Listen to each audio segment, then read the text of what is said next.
찬송가 91장입니다. 찬송가 91장.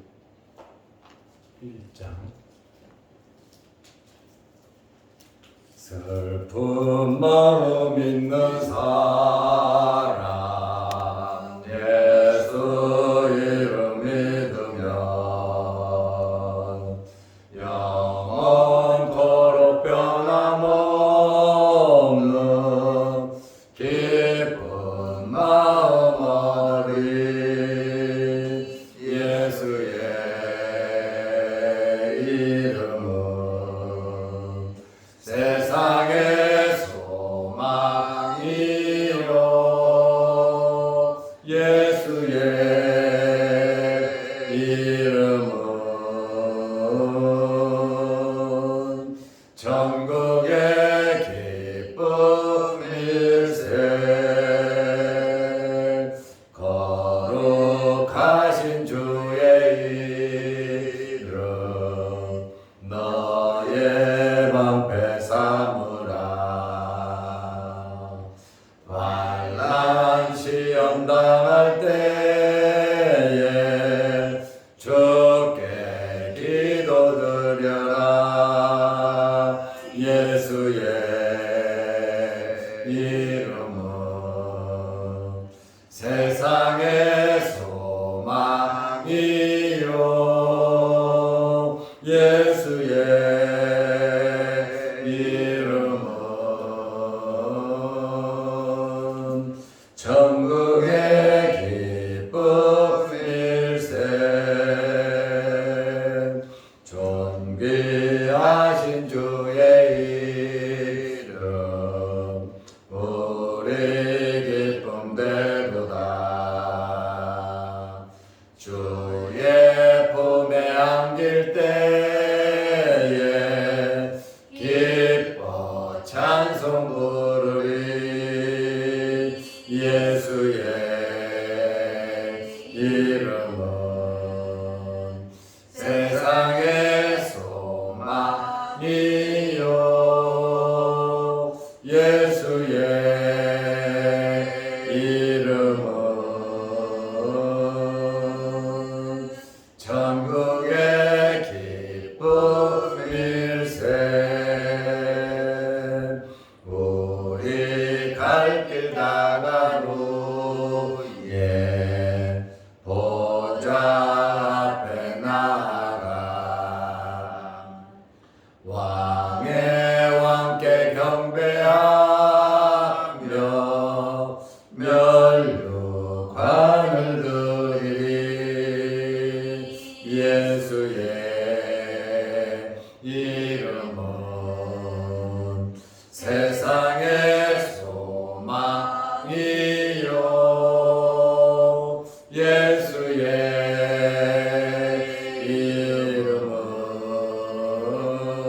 이름은 전국의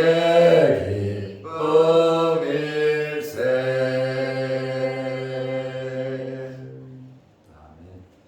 사도신경으로 우리의 신앙을 고백하겠습니다.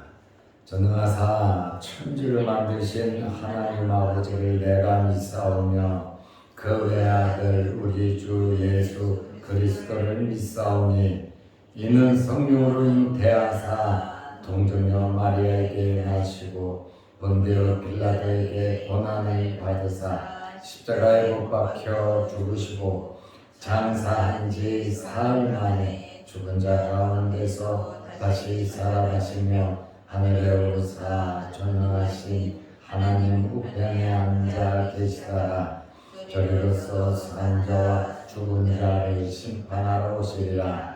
성령을 믿사오며 거룩한 공회와 성도가 서로 교통하는 것과 죄를 사하여 주시는 것과 몸이 다시 사는 것과 영원히 사는 것을 믿사옵나이다. 아멘. 하나님의 말씀 누가복음 9장 36절입니다. 소리가 그치매 오직 예수만 보이더라. 제자들이 잠잠하여 그 본 것을 무엇이든지 그때에는 아무에게도 이르지 아니하니라. 아멘. 36절 한 절만 보았습니다.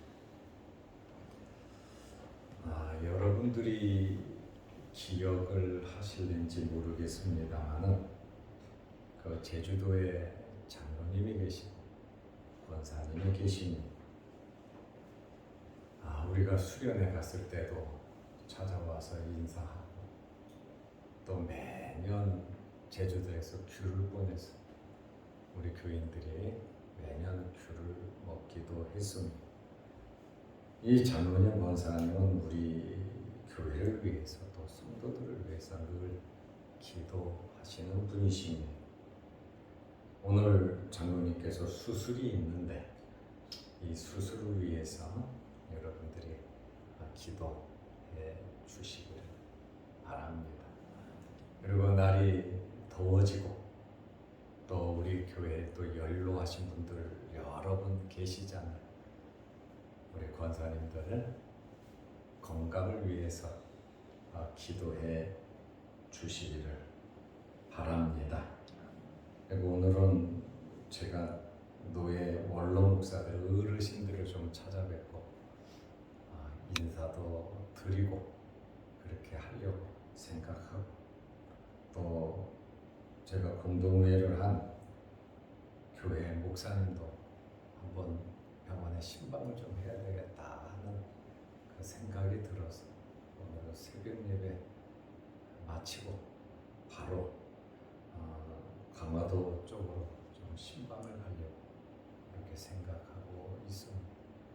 우리가 건강할 때, 힘 있을 때, 또 나를 필요로 하는 사람이 있을 때 옆에서 잘하고 베풀고 또 기도해주고 위로도 해주시고 격려도 해주시기를 바랍니다.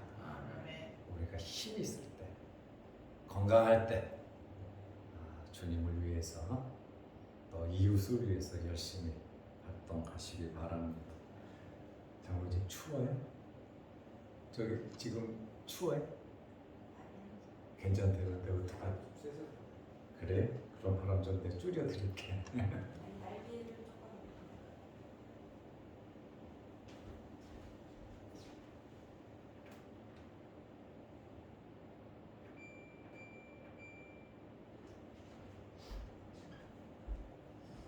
우리 장로님이 많이 약해지신 것 같네. 건강하시기 바랍니다. 아무래도 이제 할아버지가 곧 되시니까 기도하시면서 더욱더 건강하시기 바랍니다. 구름 속에서 하나님의 음성을 세 명의 제자가 들었습니다. 지금 변화산상의 사건이잖아요. 하나님의 음성을 들을 때 세 명의 제자들이 엎드려져 가지고 굉장히 두려워했습니다. 마태복음 17장 6절입니다. 아마 우리도 변화산상의 체험을 하면 이런 두려움이 우리에게도 있을 겁니다. 기도하다가 하나님 음성이 들리고 기도하다가 환상이 보이고 기도하다가 천국의 경험을 하게 된다면 아마 우리도 엎드러져서 심히 두려워할 것입니다. 지금 변화산상에서 세 명의 제자가 하나님의 나라를 지금 체험하니까 여기 있는 것이 좋사오니 그러잖아요. 하나님의 나라는 그렇게 좋은 곳이거든요. 이 땅에 육신을 입고 살아가면서 하나님의 나라가 그렇게 좋은 것을 모르고 그래도 이 세상이 좋지 하고 세상의 마음을 뺏기며 살아가는 사람들이 참 많이 있습니다.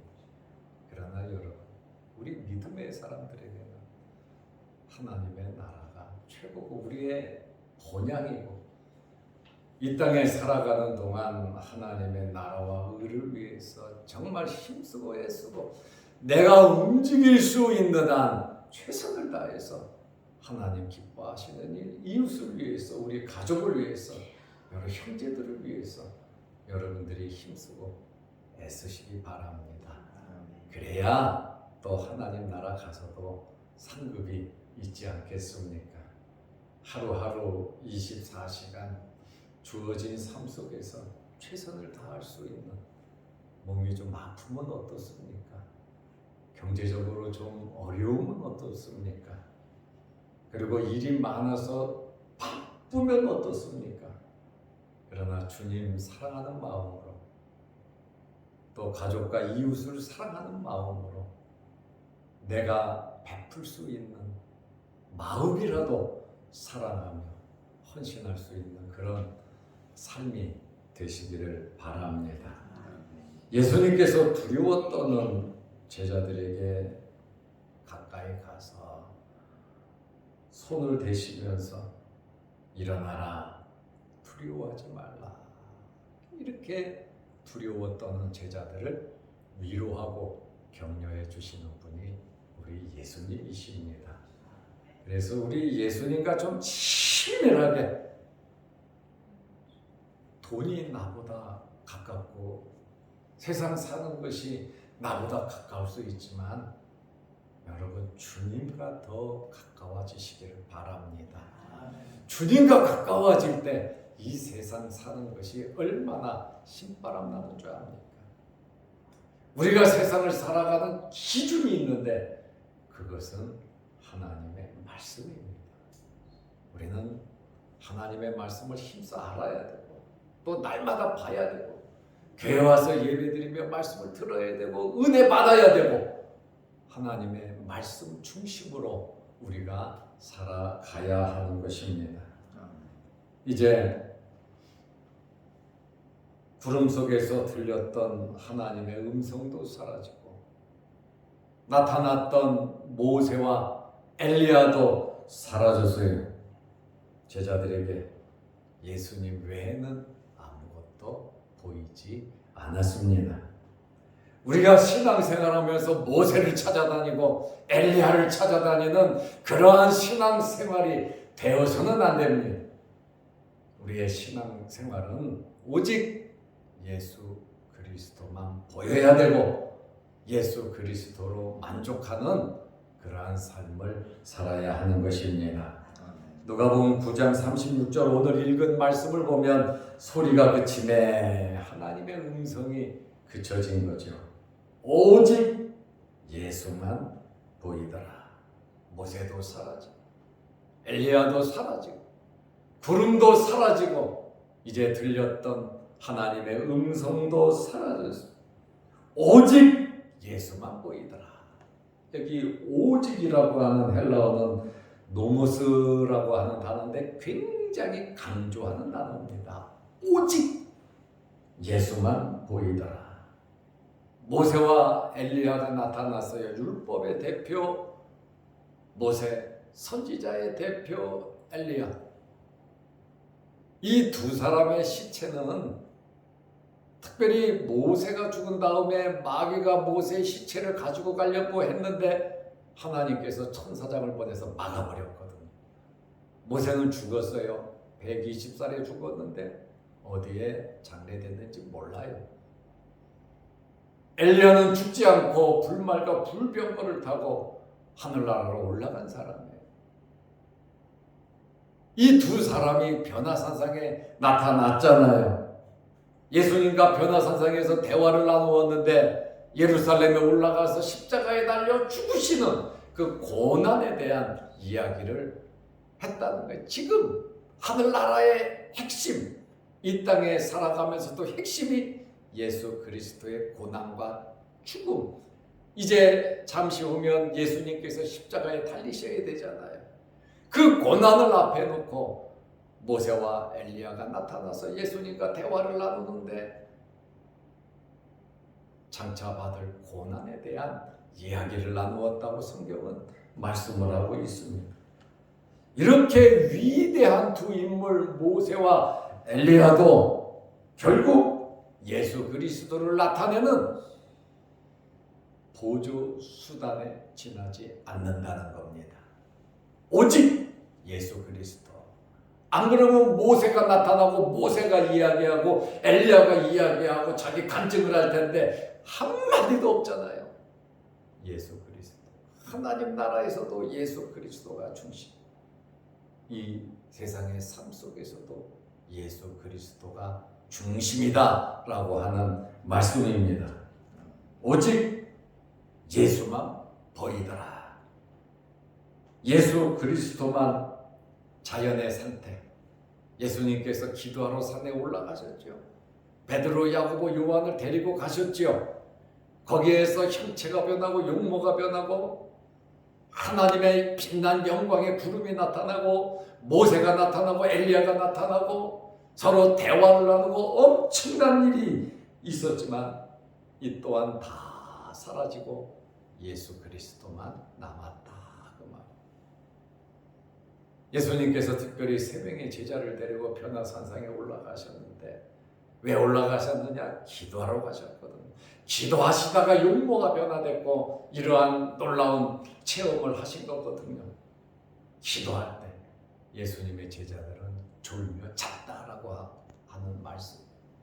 언제나 주님 보시는 곳을 우리도 같이 보고 주님 가시는 곳에 같이 가고 주님 말씀하실 때 같이 말하고 주님과 함께 하는 것이 이것이 우리의 신앙 생활이다라고 하는 말씀. 그래서 변화산상에 엄청난 일이 있었지만 예수 그리스도밖에 없었습니다. 그러므로 우리는 예수 그리스도를 사모하고 예수 그리스도를 찾아야 하고 예수 그리스도를 바라보면서 우리는 살아가야 하는 것입니다.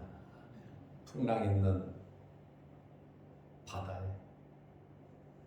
예수님께서 풍랑이 일자 제자들이 바다 위를 걸어오는 예수님을 보고 유령이라고 소리를 질렀잖아요. 영적으로 얼마나 어두우면 환난 당하고 있는 자기들을 도와주려고 예수님이 오시는데 유령이라 그러겠어요. 아마 듣는 예수님 기분 나쁘셨을 거예요. 물론 뭐 기분 나쁘시지도 않았겠지만 여러분 같으면 우리 같으면 어떻겠어요? 나를 보고 유령이라 그러는데 어두컴컴하다 할지라도 어느 정도 형체가 보이는데 예수님의 키 사이즈도 있고 예수님이 입고 있던 옷 모습도 있고 이렇게 보면 대충 알아볼 수도 있는데 이 다 큰 어른들이 제자들이 예수님을 보고 유령이다 하고 그냥 기겁을 하자니 풍랑으로 지금 고난을 당하면서 더 큰 쇼크가 유령이 하나 걸어온다는 거예요. 그때 내니 두려워하지 말라 하니까 베드로가 주님이시거든 나를 오라 명하십시오. 그냥 뛰어들자. 베드로 성격상 그냥 팍 뛰어들 텐데 주님이시거든 나를 오라 명하십시오 하니까 오라 하니까 베드로가 뛰어내리죠. 그 엄청난 풍랑 속에서 베드로가 뛰어내려서 주님 말씀대로 하니까 무리를 걷잖아요. 세상의 기적은 예수 그리스도의 말씀에 순종할 때 이루어지는 겁니다. 순종이에요, 순종. 어제 수요일도 아브라함이 자기 아들 이삭을 바치라고 할 때 번제로 드리라고 할 때 이유를 달지 않고 질문하지도 않고 그저 하나님의 말씀에 순종한 것처럼 우리의 삶이 하나님의 말씀에 순종하는 살아나 죽거나 먹거나 마시나 우리는 주님의 것으로서의 삶을 살아가야 하고 이 세상의 삶은 우리는 인생의 내리막길을 살아가고 있습니다. 우리 인생의 내리막길을 살아가면서 언제 하나님께서 우리를 부르실는지 모르는데 하나님께서 부르시는 그 순간까지 사랑하면서 축복하면서 우리는 하나님 말씀대로 가정을 세우고 교회를 세우고 이웃을 세우면서 우리는 살아가야 하는 겁니다. 나를 필요로 하는 사람이 있다면 만나주고 내가 옥합을 깨야 한다면 물질적인 면으로도 섬기고 봉사하고 나누어주고 나를 필요로 하는 사람이 있다면 우리의 환경이 어떠하든지 예수 그리스도의 심정을 가지고 살아갈 수 있는 여러분들이 되시기를 바랍니다. 아멘. 무리를 걸어가던 베드로가 예수 그리스도를 바라볼 때는 걸어갔는데 바람 소리가 나죠. 파도가 치지요. 풍랑이 일어나죠. 그 좌우를 보다가 걱정이 돼갖고 염려가 돼가지고 그냥 물에 빠지고 말죠. 그래도 인류 역사에서 무리를 걸은 사람은 베드로밖에 없습니다. 예수 그리스도를 끝까지 바라봤다면 주님 앞에까지 가서 주님 손잡고 배에 올라갔을 텐데 하는 아쉬움이 있습니다. 우리는 과연 어떻습니까? 지금 세상을 살아가면서 우리의 환경 속에 빠져서 환경의 풍랑 속에 빠져서 물질적인 문제, 건강 문제, 영적인 문제, 가정 문제, 생업의 문제, 자녀들의 일들 여러 가지 얽히고 설킨 그러한 환경에 너무 빠져서 주님 바라보는 데서 좌우를 보다가 혹시나 우리도 풍랑 속에 물에 빠지지 않았습니까? 우리의 환경이 어떠하든지 예수 그리스도를 바라보면 저 천국까지 아무런 어려움 없이 갈 수 있다는 거예요. 이 세상의 삶도 내가 어떻게 하겠습니까? 하나님께서 해주셔야 되는 것 아닙니까? 하나님께 맡겨야 되거든. 베드로가 예수님을 바라볼 때는 됐는데 그냥 풍랑 보고 예수님의 얼굴이 예수님에게서 다 비껴진 그때부터 그냥 빠져들어갔다. 그래서 오늘 찬송 부른 대로 예수 그리스도로 만족하시고 예수 그리스도가 저와 여러분의 소망이 되시고 예수 그리스도만 바라보면서 열심히 살아가시기를 바랍니다. 아멘. 다 맡겨야지요. 맡기는 것 어떻게 우리 힘으로 뭐 되는 게 뭐가 있습니까? 하나님 주시는 힘으로, 하나님이 주시는 능력으로, 하나님이 주시는 지혜로, 하나님 주시는 물질로, 하나님께서 주시는 사람들 만나서 우리는 좋은 일 이루면서 가야 하는 것입니다. 마태는 이제 산에서 내려오면서 변화산상에서 내려오면서 마태복음 17장 9절에 보면 그들이 산에서 내려올 때에 이제 내려가야죠. 여기가 좋사오니 하면서 교회만 있으면 되겠습니까? 여기만 좋사오니 하면 산속에 가서 기도만 하면 되겠습니까? 여기만 좋사오니 하면서 내가 하고 싶은 일만 해서야 되겠습니까? 우리는 가정에서 해야 할 일이 있어요. 일터에서 해야 할 일이 있어요. 집안에서 해야 할 일이 있고 교회에서 해야 할 일이 있고 사회에서 해야 될 일이 있고 친구들 만나서 해야 할 일들이 있습니다. 이것은 살아있는 사람이 꼭 해야 할 일들이에요. 그런데 여기 있는 것이 좋사오냐 한쪽에만 치우쳐 있는 것은 그것은 잘못된 겁니다. 교회만 있는 것, 기도만 하는 것 그거 바람직한 거 아니에요. 가정생활도 잘해야죠. 사회생활도 잘해야죠. 교회생활도 잘해야죠. 친구와 관계도 좋아야죠. 주변 사람과도 관계가 좋아야죠. 그러려면 우리가 주님 말씀 마음에 품고 열심히 살아야 합니다. 하나님의 미련이 됩니다. 내 자신을 부인하고 내 십자가를 지고 살 때에 우리의 사명을 감당할 수 있는 거예요. 그래서 제자들은 여기 있는 것이 좋다 그래도 예수님은 안심하라고 데리고 내려가잖아요. 왜요? 해야 할 일이 있다는 거예요. 우리가 육신을 갖고 있는 한 하나님이 나에게 맡겨주신 그 십자가를 지면서 우리는 살아가야 하는 것입니다. 그 십자가 무겁다고 내버려 던지면 안 됩니다. 예수님의 십자가를 지는 것이 아니에요. 우리는 예수님 십자가 지신 걸로 우리는 구원을 받았어요. 죄 용서를 받았어요. 내가 너희에게 주는 짐은, 내가 너희에게 주는 십자가는 그리 무겁지 않다. 감당 못할 것은 안 준다 그랬거든요. 그러므로 우리가 겪는 크고 작은 어려움 모든 문제 감당할 수 있음을 믿으시기 바랍니다. 하나님께서는 감당할 수 없는 시험 주지 않으세요. 그리고 시험 당할 쯤에 피할 길도 주시는 분이 하나님이세요. 그래서 하는 말이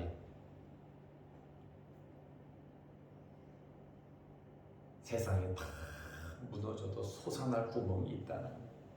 하늘은 열렸거든요. 전후 좌우 다 막혀도 하늘은 열렸거든요. 하나님을 바라보면서 우리에게 주어진 일, 막혔다 할지라도 최선을 다한, 사자굴에 던짐을 당하니까 하나님께서 살려주시잖아요. 천사들을 보내서 사자들의 입을 봉해버리잖아요. 그러므로 어떤 환경 속에서든지 우리는 최선을 다해야 합니다.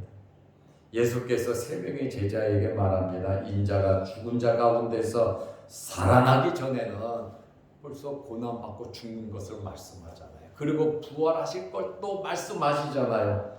본 것을 아무에게도 이르지 말라. 예수님께서 한구령 본 것을 말해서 사람들에게 선전해라. 이거 알게 해라. 아니, 아직 때가 안 됐다는 거예요. 우리는 너무 성급하게 판단하고 생각하고 살아가면 안 되는 거예요. 하나님의 때가 있거든요. 그러니 그 엄청난 것을 봤음에도 불구하고 내가 죽은 자 가운데에서 살아날 때까지 말하지 말라. 왜? 때가 있다는 거예요. 그래서 우리는 경우에 맞는 말을 해야 되고 환경에 맞게 그 때를 우리는 기다리면서 살아가야 하는 것입니다. 예수님께서 한구령을 내리신 것은 5번째입니다. 지금 5번째 한구령, 말하지 마라. 죽은 자를 살리고 나서도 말하지 마라. 맹인을 고치고 나서도 야, 말하지 마라. 너 가만히 있어라. 왜요? 때가 안 됐으니까. 말해봐야 소용이 없으니까. 사람들은 딴 생각을 하니까. 정치적인 메시아, 로마에서 해방시켜주는 메시아, 우리에게 만나 먹을 거를 채워주는 메시아, 오로지 육신적인 것만 생각한단 말이에요. 그러니까 아직 때가 안 됐다. 예수님의 제자들도 똑같거든요. 그러니 십자가에 달리실 때 다 도망가 버렸잖아요. 그러나 예수님 부활하신 이후에 제자들은 성령 받고 또하게 변화됐잖아요. 그래서 내가 얻은 경험, 내가 공부한 말씀, 들은 말씀, 그것이 나중에 엄청난 효과가 나타나더라 그 말이에요. 그래서 우리가 믿음이 없는 것 같고, 아유, 저 사람 왜 저렇게 신앙생활 할까? 그래도 자꾸 교회 와서 말씀 듣게 하고 성경 공부하게 하고 성경 보게 하고 그렇게 살아가다 보면 나중에 은혜 받으면 그것이 큰 힘이 되고 능력이 되거든요. 그래서 여러분의 자녀 가운데 주변에 믿음이 없는 것 같고 시원찮은 것 같고 저러면 안 되는데 안타까운 그 마음이 있어도 참고 계속 말씀을 가르치고 위해서 기도하고 사랑해주고 아껴주고 하다 보면 주님 만나고 나선 놀라운 역사가 일어나거든요. 그때 시작하려고 하면 늦어요. 그러다 듣기 싫어해도 자꾸 이야기를 하고 가기 싫어해도 자꾸 끌고 오고 하기 싫어해도 자꾸 할 수 있도록 지혜롭게 한 번이라도 더 내가 지혜롭게 막 명령하고 윽박질로 그게 아니고 지혜롭게 하다 보면 은혜가 되거든요. 그러고 나면 나중에 엄청난 역사가 나타나거든요. 실망하거나 낙망하지 마세요. 그래도 끊임없이 우리는 심고 물을 주면 자라게 하시는 분은 하나님이시거든요. 그래서 하나님 바라보면서 때를 기다리면서 오직 예수 그리스도로 만족하면서 살아가시기를 주의 이름으로 축원합니다. 기도하겠습니다. 하나님 아버지, 날이 많이 덥습니다. 우리 몸 상하지 않도록 건강 허락하여 주시옵소서. 오늘 제주도 박 장로님 수술이 있는데 하나님 수술 잘 되게 하시고 완전케 하셔서 하나님의 나라를 위해서 귀한 종 또 권사님 가족들 아름답게 쓰임받게 하옵소서. 우리 교회 권사님들 연로하신 분들이 있습니다. 이 무더위에 몸 상하지 않도록 하나님께서 건강으로 지켜 주옵소서.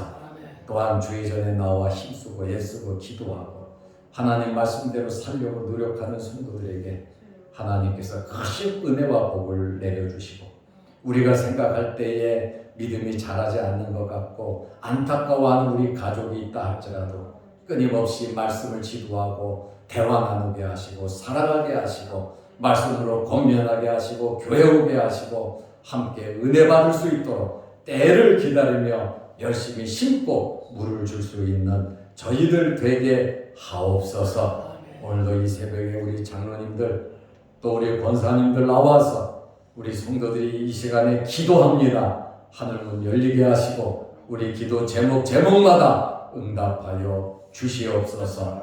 또한 영상 유튜브를 보면서 말씀으로 은혜 나누는 성도들에게도 크신 복을 내려 주옵소서. 예수님의 이름으로 기도드리옵나이다. 아멘. 하늘에 계신 우리 아버지여, 이름이 거룩히 여김을 받으시오며 나라의 마옵시며 뜻이 하늘에서 이룬 것 같이 땅에서도 이루어지이다. 오늘날 우리에게 일용할 양식을 주옵시고 우리가 우리에게 죄 지은 자를 사하여 준 것 같이 우리 죄를 사하여 주옵시고 우리를 시험에 들게 하지 마옵시고 다만 악에서 구하옵소서. 대개 나라와 권세와 영광의 아버지께 영원히 쌓옵나이다. 아멘. 자유롭게 기도하시기 바랍니다.